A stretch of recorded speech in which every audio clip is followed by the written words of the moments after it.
This is the first episode in a 3-part series. This episode briefly mentions alleged intimate partner violence and alleged sexual assault. All parties discussed are assumed innocent unless proven guilty in a court of law.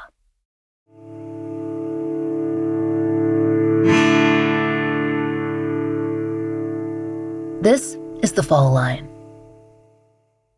Back in August of 1976, in the small city of Lewiston, Idaho, a young wife and mother disappeared. 24-year-old Patricia Patty Otto, born Patricia O'Malley, was last seen by her estranged husband, Ralph Otto, 42. Things had been tense at the Otto home. According to family reports, Ralph's statements to police, and his own medical records, he was an alcoholic, and he'd sought both in- and outpatient treatment. That spring, Patty had moved out for a while. They'd filed for divorce, but she'd eventually returned. Part of Ralph's regimen included a high dose of Valium to help control alcohol withdrawal symptoms. Patty's return home hinged on Ralph's continued sobriety, but by that August, multiple sources note that Ralph was drinking again, and he and Patty were in a bad place. The Lewiston Tribune reported that on the night of August 31st, Patty attended a night class. To do so, she'd left her young daughters, Natalie, who was 5, and Dallas, who was 3, with her parents. That was easy enough, because they lived nearby. When her secretarial class was over, she'd stopped at her parents' house to visit for a little while. Then she retrieved her sleeping girls, and she returned to the Otto residence. After Patty brought the girls home, she had an argument with Ralph. Everyone agreed then, agrees still, on that much of the story. Ralph said so in his later statements to police, and his supporters agreed that it was likely, given their pattern. What came next, though, has been the source of a nearly 50-year mystery. Ralph and some other family members alleged that after the fight, Patty walked out of the residence for the last time. She was finally ready to leave Ralph for good. They claimed that she'd been threatening to do so for years. Patty's family, though, they disagreed. They said she'd never leave her children. They pointed to some troubling evidence. For instance, police files indicate that her car was still at the family home. And eventually, per the Lewiston Tribune, her wedding rings were found there too, in one of Ralph's suit pockets. Per both police records and archival media, her disappearance was viewed as suspicious. And Ralph? He was considered a person of interest pretty much from the start. In fact, according to a 2014 article from the Lewiston Tribune, then recently retired Lewiston Police Captain Tom Green described Ralph Otto as, quote, the primary suspect. He told the paper, quote, there was no indication anybody else was involved. The Tribune does note, though, that Otto was never formally charged in Patty's disappearance or her death. In regard to the 1976 investigation, it wasn't all so cut and dry. As we said, Ralph had been named as a suspect by police and in the media. That has not changed over the years. But there was a lack of evidence. And then there were a few possible clues that muddled the investigation and made it difficult to discover what, if anything, had happened that night. And then, within a few years of Patty's disappearance, Ralph Otto passed away of natural causes. That avenue of investigation was lost. And then there was another bizarre twist. Between the night of Patty's disappearance and the time of his death, Ralph had been arrested for and convicted of a murder-for-hire plot involving an investigator associated with his wife's case. But that conviction was overturned by the Idaho Supreme Court, and he was freed within a few years.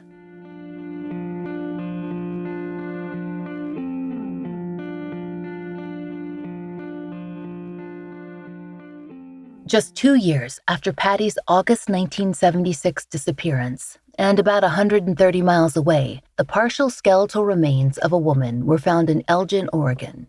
Local and state authorities believed that she was young and likely in the late stages of pregnancy. Though she was compared to a number of missing women, including Patty Otto, all were excluded or they couldn't be ruled in or out. That was due to a lack of information on one side or another. There have been issues with records, and with much, much more. Some think this unidentified woman, known as the Finley Creek Jane Doe, is Patty Otto. They believed she was ruled out in error, and they found evidence they believe is worth a serious effort at comparison by medico-legal professionals. But even more than that, they're working to resolve both cases, the disappearance of Patty and the identity of Finley Creek Jane Doe. Even if she isn't Patty, these advocates understand that the cases, they're now intertwined. This is a story of many women. Patty Otto, who disappeared in 1976. Suzanne Timms, her youngest daughter, who used to be known as Dallas Otto. She's been investigating her mother's disappearance for years. Natalie, Patty's eldest, who was doing her own investigation until her death in 2006. The Finley Creek Jane Doe, whose remains were discovered in 1978. An Oregon local, Mel Jetterberg, who learned about the unidentified woman in her own small town and who wanted to help. And now 2 victim advocates, Shayna and Tates of Light the Way, who are helping them pull together all those strings. It's not a simple series of events to unravel, but when 2 cases go cold, 2 years and hundreds of miles apart, with so many knots in their threads, we didn't expect it would be.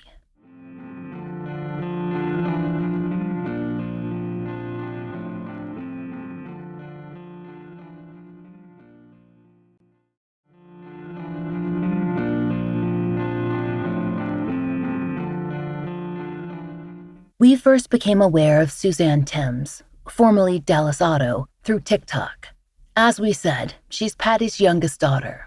The story of her name change is something that she'll get to a little later in these episodes.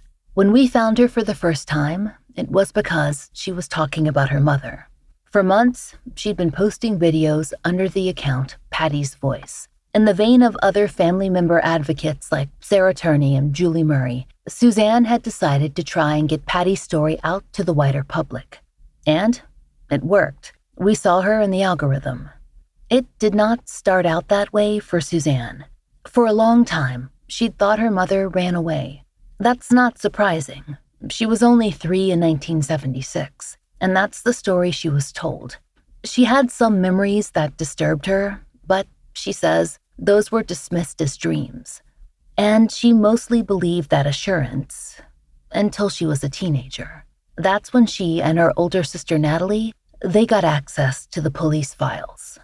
When Suzanne grew up, she started asking her own questions. And now, years later, she's trying to reach as many people as she can via social media about Patty. But she's not just online to discuss her mother's case and what might have been missed or stalled. She's there to talk about another woman too, Finley Creek Jane Doe. And when we discovered what had happened in the case, mostly due to 20th century procedural issues, we wanted to bring you both stories.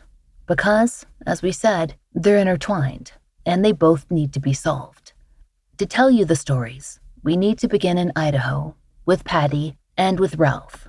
We spoke with Suzanne in multiple interviews to find out more about her mother, her family, and how her understanding of Patty's disappearance has changed over the years. It's why she began her fight. It's why she needs help to identify Finley Creek Jane Doe. We asked Suzanne to start with Ralph and Patty's childhoods, and then explain how they met. Her parents were not contemporaries. In fact, they grew up in entirely different generations. So my father grew up in the Depression during the 30s, and his parents were both married very young. My grandma was 14 years old. Grandpa was 18, and they had the 4 children. So they had Jerry and Ralph, Marcy and Ray. In 1952, while they were at a family gathering, the oldest, Jerry, and his wife were out swimming in the water with their mother, and the wife went under.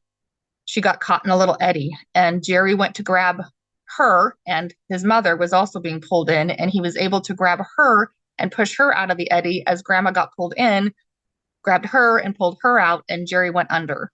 So Jerry drowned in front of his family. They didn't find him till the following day. He was only 21 years old at the time.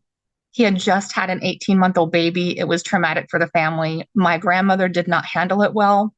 She did not have I guess, the support that she needed from her family. She kind of turned to alcohol. And then 2 years after that, my 39-year-old grandfather died in the doctor's office of a cardiac arrest.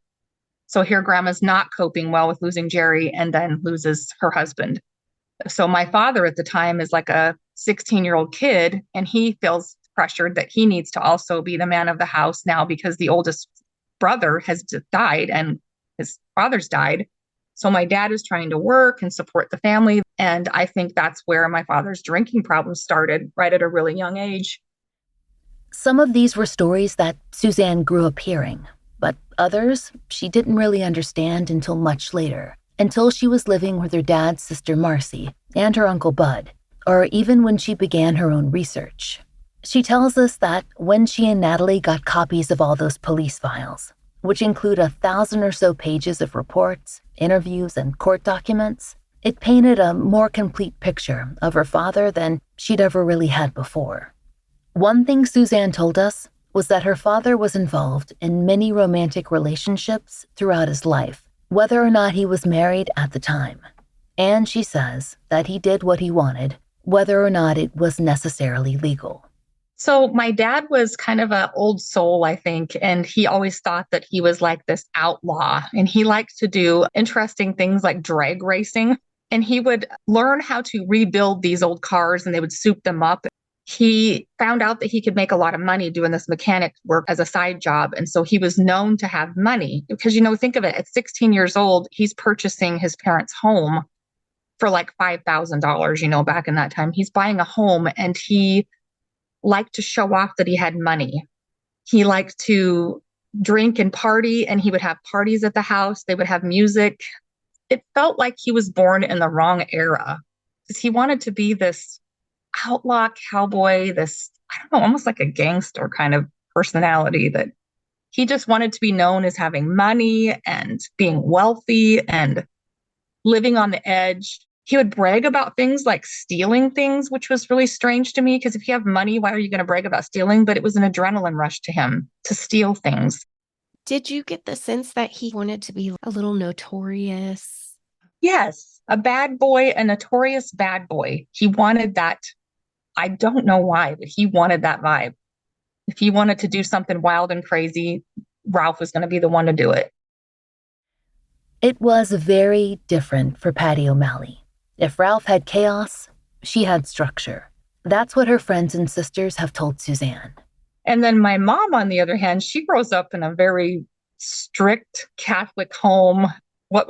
For fun, she's out babysitting, right? She's babysitting at 16. She's not doing the things that he's doing at 16. He's married and throwing wild parties at his house.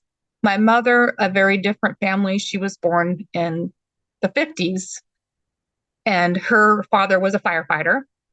Her mother worked at the mill. They had 3 girls. Vicky was the oldest.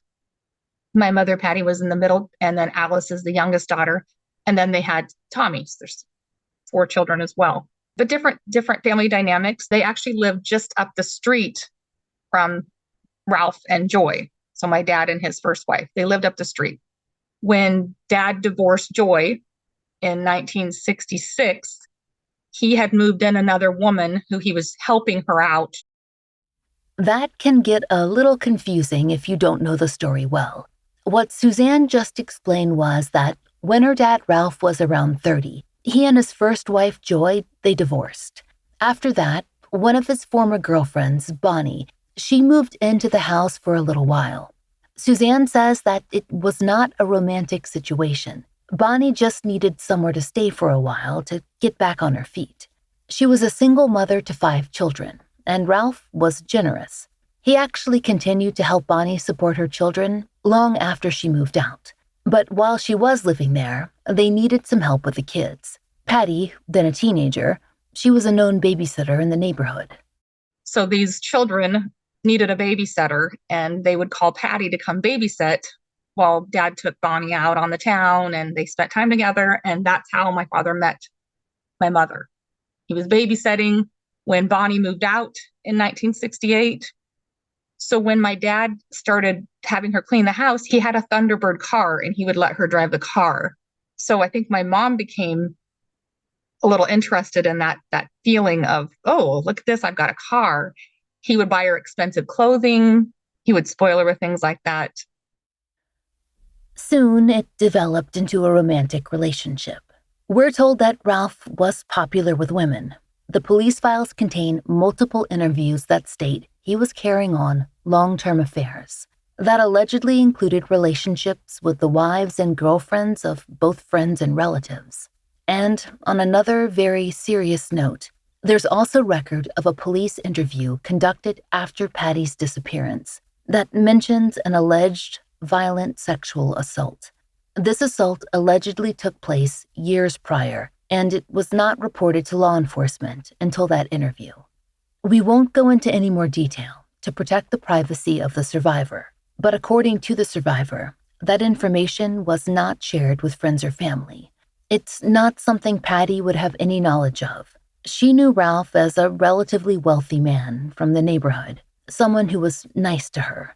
We can't verify precisely how old Patty was when the nature of their relationship changed, but we know that she was only 18 when they finally married. She was 18. Dad was 32, 34. So they got married in 1970 and had my sister in 71 and me in 73. What did her parents think of your dad? So Patty's oldest sibling had wanted to get married right out of high school, and Grandma and Grandpa pushed back on that. They did not want them to get married. They felt they were too young. They wanted them to wait. And Aunt Vicky ran off and married Uncle Ron. They eloped. So because of that, when Patty brings in this much older man and starts saying, I'm going to move in with him, we're going to get married, they did not push back because they had saw what happened with Aunt Vicky, which Aunt Vicky's turned out just fine. Her and Uncle Ron were married for, I swear, 50, 60 years, and he recently passed. They did not approve at all, but they didn't push back because they did not want to lose their daughter or strain the relationship like they did with Aunt Vicky. They were concerned, obviously, that this much older man who was divorced, however, he's offering to give her this lifestyle that it sounded like you're going to be well taken care of. You know, you're not going to have to work. You're not going to have to do these things. You can be a stay-at-home mom and take care of your two children. So they tried to be supportive of it. But that relationship was very strained at times. My dad had times where he punched people. He showed up and kicked one of them in the groin. I mean, he was just always aggressive and, I guess, trying to fight and stand his ground in a physical way. So it was not a great relationship. They just tried to make the best of it because they loved their daughter and wanted to be part of their lives and our lives. They didn't want us to be pulled away from them. At least one of those altercations is mentioned in the police files we read concerning Patty's disappearance. An uncle of Suzanne's advised law enforcement that he was physically attacked by Ralph. We don't have much information concerning the early days of their marriage and how smoothly it went, but Suzanne did hear a story later from another relative that indicated that her father might not have been faithful. It was about the day that her sister Natalie was born. While my mom is in labor, they're rushing to the hospital, and my dad says to make sure, or my mom tells my dad, grab me some clothes and grab me some extra shoes. He gave her the shoes of another woman. And I hear this because what happened is one of her cousins is in labor at the same time. And I interviewed that cousin all these years later. And she was like, I will never forget that Ralph brings in the clothes and the shoes belong to another woman, which meant he had the clothing of another woman in his car or at the house. And she was furious.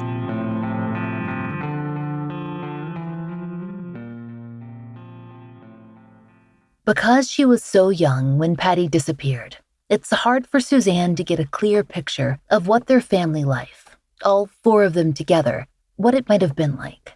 She's tried to search for context clues, but it hasn't been easy. She told us that she's examined just about everything she can get her hands on to try and understand what kind of woman her mother was and how she related to her children, what their day-to-day life was like. So again, there's two different stories that I can tell you. Growing up, I thought she never wanted to be a mother and that she was the worst parent in the whole world because she abandoned me. So I grew up with this very twisted sense of this woman who I'm like, she was just terrible. She came in as a gold digger and up and left when she didn't get her way. She just left us and abandoned us. As I go into the investigation and I start talking to her high school friends, to people who are willing to talk to me, I hear that at 16, she's babysitting 5 children because she loves children. Wait a minute, she liked babysitting. Why didn't she like being a mother? That was all false. She doted on us. Something that I recognized recently was I'm going through our pictures, and Natalie and I have professional photography pictures done. I swear every 3 to 6 months. And I'm picturing in those pictures, I see my little self, my little 2-year-old self, all dolled up and smiling with this little pink cape on or my hair done. She's doing that every 3 to 6 months. She's dressing us up. She's fixing my hair. She's taking me in. She's having these done. How many times did I do that with my own children, right? It's like, I don't have time for that, let alone it's the money that's involved in it, the time and effort. And I'm thinking that doesn't fit the picture of a woman that doesn't want to be a mother. She was so proud of us and wanted to show us off and always made a point of investing time and effort and money into us. So that was interesting that I'm like, how did I believe this stuff, knowing that all this evidence out there exists, but as a child, you don't see that. Those pictures have been one of her clues, that and Patty's obvious love for children. But until Suzanne was much older, she wasn't really able to ask many questions about Patty's personality. When she was young, she didn't understand. She thought the people around her simply didn't like Patty. Suzanne only found out later, after August 76, it had been made a rule that no one was to discuss Patty with the children. That's what she's been told in retrospect, of course. We can't get Ralph's side of the story. But what she could have learned from Patty's family back then was how Patty felt about being a mother. It's still something that Suzanne wonders about. They were not allowed to say anything, although at the time we didn't know that. In my mind, they forgot about Patty. I really thought that they had forgotten that they had a daughter because it had been so long and they were so old, they must have just forgotten that Patty existed because she's not mentioned. She's not celebrated. We don't have a party for Patty on her birthday or for Mother's Day. There's no, you want to write a card for your mom, and if she comes home, nothing like that. And so I thought, if I bring it up and Grandma and Grandpa don't remember her, I don't want to make them feel bad because they're old people who don't remember her. It's not like they're 110 years old. They're in their 60s, but I'm just a little kid who thinks, obviously, they've forgotten. There's no pictures of her anywhere. They don't talk about her. They don't tell me stories about her. But we do know something of Patty's life when Suzanne was small, even though her children's memories can't provide it. Between official records and past and present interviews with family and friends, a story does take shape of a young woman who loved her family, but who was increasingly frustrated with her life, not with her children, but with her marriage. According to the records compiled by both police and Suzanne, Ralph had sought out advice from his doctor as early as 1973 regarding both alcoholism and depression. These issues were discussed publicly when he filed for divorce from Patty after her disappearance, which is why we can share them here. According to those records, Patty had been an active participant in various stages of Ralph's treatment plans. Still, issues seemed to escalate. Verbal arguments continued, as did concerns regarding Ralph's physical and emotional health, and per police interviews, whether he was taking his medication as prescribed. In a number of police interviews, witnesses alleged Patty had reported at least 2 instances of intimate partner violence in the period between 1973 and 1976. These are secondhand accounts police were not able to verify, but one interviewee said Patty alleged she'd been shoved down and choked at least once. Patty never filed a police report, but law enforcement did make note of these witness statements. A police report summarizing a conversation with Ralph, though not a direct transcript of his own words, indicated that he had struck a former partner. In his own taped and transcribed police interviews, he discussed physical altercations with other men at length.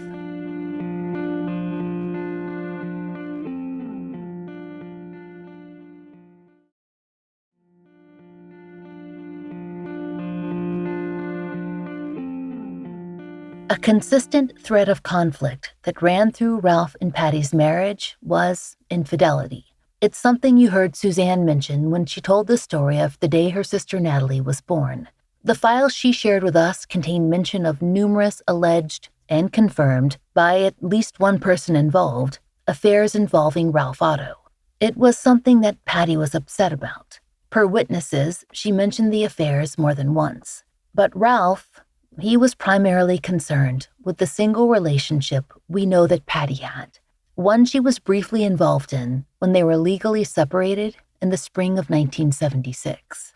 According to notes Suzanne summarized from the family, it appears Patty had been living with her younger sister since around December 1975. That winter and following spring had been a particularly intense period. Ralph was hospitalized, and then he received a DWI in January, and then probation. In March, he entered rehab. Soon after, it's noted, Patty actually got her own apartment. According to Suzanne, the couple had also filed for divorce. This is when she had a brief relationship with a man named Randy. We'll stick to first names to protect his privacy. Randy is close to Patty's age, and he's someone she'd known, though not well, for pretty much her whole life. They'd spent time together as children, but they hadn't been close. Back in 1976, Randy was a young widower. He and Patty had happened to reconnect after divorce papers had been filed, and according to police records and just about everyone law enforcement spoke to, Ralph Otto was extremely unhappy about this development. A few years ago, Suzanne, she found Randy, and he was happy to speak with us about his brief relationship with Patty, his impression of her life, and his understanding of Ralph's reaction to the entire situation. I'm going to give you a little background here for a minute. I was married in the spring of fall of 75. And in the spring of 75, we had a car accident and my wife was killed. Randy was devastated, and he says that he spent most of the next year in a blur, either working or playing in his country band at small local clubs, trying to fill his time, trying to fight against grief. I was drinking pretty heavy for about a year, and I was working. I had like 3 jobs. I was working days, building houses, and then playing 3 or 4 nights a week in nightclubs. And so Patty came in one night to one of the nightclubs by where she lived. It's called Vans Club, where I was playing.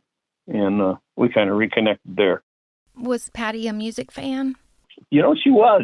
She was very fun. I mean, she was more than a music fan. I mean, she was just fun. She always had a really beautiful smile. I mean, she was just fun. She was fun to talk to. She was fun to look at and just be around. Randy alleges that Patty told him that Ralph had been following her and keeping up with her activities. Again, we don't have verification of this, but it's his memory of how events unfolded at the time. He said she worried about what would happen if Ralph showed up when they were on a date. She said one time, what would I do if Ralph showed up? And I'd defend myself. By all accounts, Randy and Patty had a short but happy relationship. And when he spoke to Suzanne, he was able to tell her a little more about her mother. He's told me such kind things about my mom, how incredibly beautiful she was, how kind she was, how much she adored us. He would have easily, if they were to continue a relationship, he would have had no problem taking me and Natalie on as his stepkids. He was ready to have a family. His wife had just been killed in an accident. So he was a widow, 24, just a widow. And he's like, your mom just changed her mind. It was like right before Mother's Day and she wanted to go home and she just went back to be with Ralph. Based on the information Natalie and Suzanne compiled, that decision was based on recommendations for Ralph's treatment. Here's what Suzanne put together, based on records and family recollection. He was trying to get off of the alcohol. So Patty had left that spring, right? In 1976. She said, I'm done. I'm not doing this. You're a raging alcoholic and I'm not. The alcohol fuels aggression. and there had been incidents. So she packed up and left, got her own place, and he went to inpatient treatment for 2 months. I believe he was in an inpatient treatment. When he came out, the therapist insisted that my mother do her part as a wife and help with his sobriety by coming home. So she did her wifely duties to help him be sober, and he was immediately drinking. By June, July, he got another DUI. That's how quickly that progressed. Although Patty's relationship with Randy was over at this point, Randy confirms it. Ralph had made threats against his life that police considered serious. Those records are contained within their official files. In fact, it appears that for a period after Patty's disappearance, Randy left town for his own safety because Ralph had made verbal threats against his life. To explain this, we need to move forward in time just a little after Patty's disappearance, so you can understand what Randy knew and what he didn't know. The earliest police records we have indicate that witnesses knew Ralph was looking for Randy as early as the 1st of September, 1976. A bartender at the club where Randy's band played reported that Ralph had come in. He inquired where he could find Randy. When the bartender asked why, he told police that Ralph, quote, pulled up his shirt and stuck in his pants at the waistline was a revolver. When recounting the story to police, Ralph reportedly said, quote, Randy was going to be a dead man. The hate I have in my guts for him, I just can't explain. If I had just 5 minutes with him, you wouldn't have to worry about him anymore, or my wife. The officer who wrote the report summary, Captain Dwayne Ayler, noted, quote, at this time when Ralph was talking to me, he had his hands in a clenched position. Further, police interview transcripts have direct quotes from Ralph stating several times, in his own words, that he wanted to kill Randy. At that point, September 1976, Randy says it had been months since he'd even seen Patty. He happened to live near a Lewiston police officer, Tom Saline, who verified that no women had been seen coming or going from Randy's apartment. And we know that Patty no longer had her apartment either. She'd returned to the family home back in May. Randy told police that not only had he not seen Patty, they'd had no contact at all. In fact, he didn't even know that Patty had gone missing, not until Lewiston law enforcement showed up at his door in early September. They wanted to ask him about Patty, but it was obvious that Randy, he hadn't run off with her. He was still at home, and they had a more immediate concern, his safety. Here's what Randy recalls. When the detective came and talked to me and informed me that he was going to try to kill me, that he said you can't trust anything he's doing because he's drinking and he's taking drugs. And I don't know what drugs he was taking, but he said he was pretty crazy.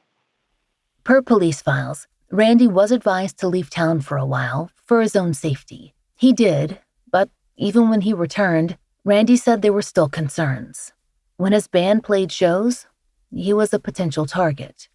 They put an off-duty policeman at the door for a while until he went to jail because we played various places, and so they would put an off-duty policeman at the door.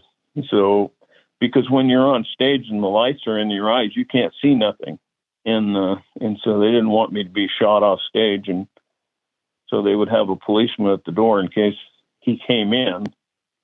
And I talked to the policeman. I said, "Man, can't you arrest people if they threaten people like that?" He said, "No, you can't arrest them until they try." And I said, "Well, that's coming." But that never did come. Ralph Otto did not hurt Randy.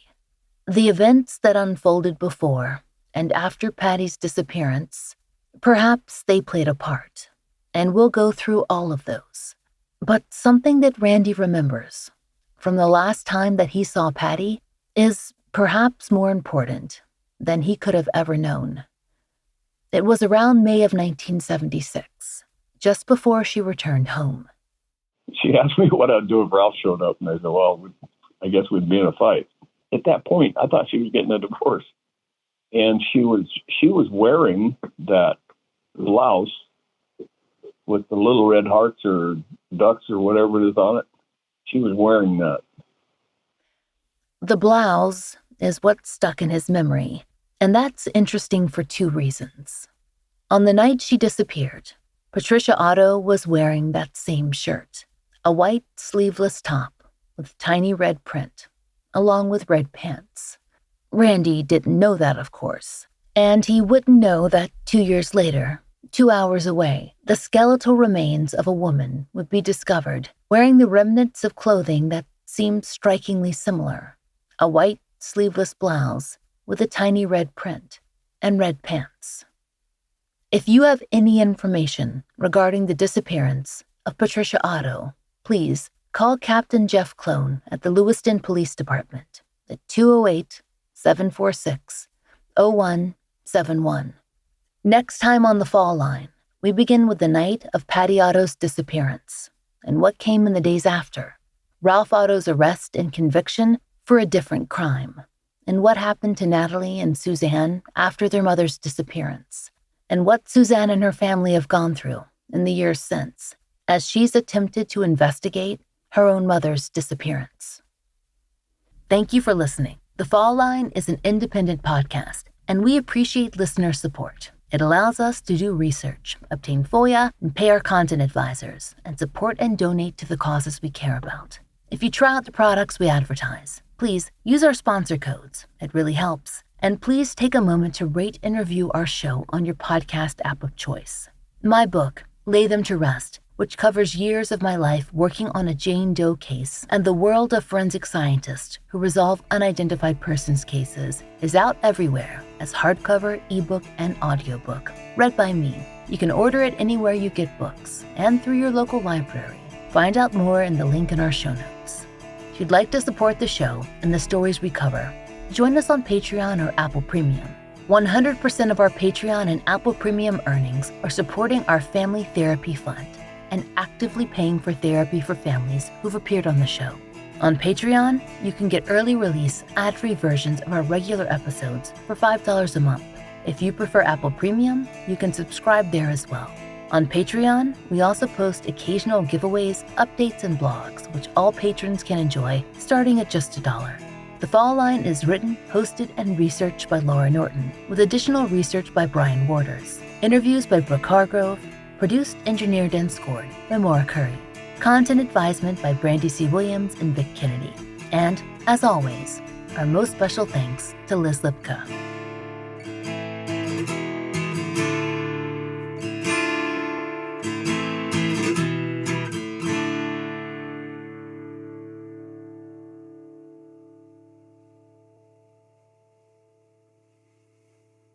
At Arizona State University, we've made online education better, smarter, and more personalized so you can go further in your aspiring field. I decided to pursue medicine once I realized that ASU did have the online program for biological sciences. You're still required to learn the same curriculum. You're still being tested on the same content that anyone would be tested on in person. The comprehensiveness of the program prepared me so well for medical school. Explore over 350 plus programs at asuonline.asu.edu.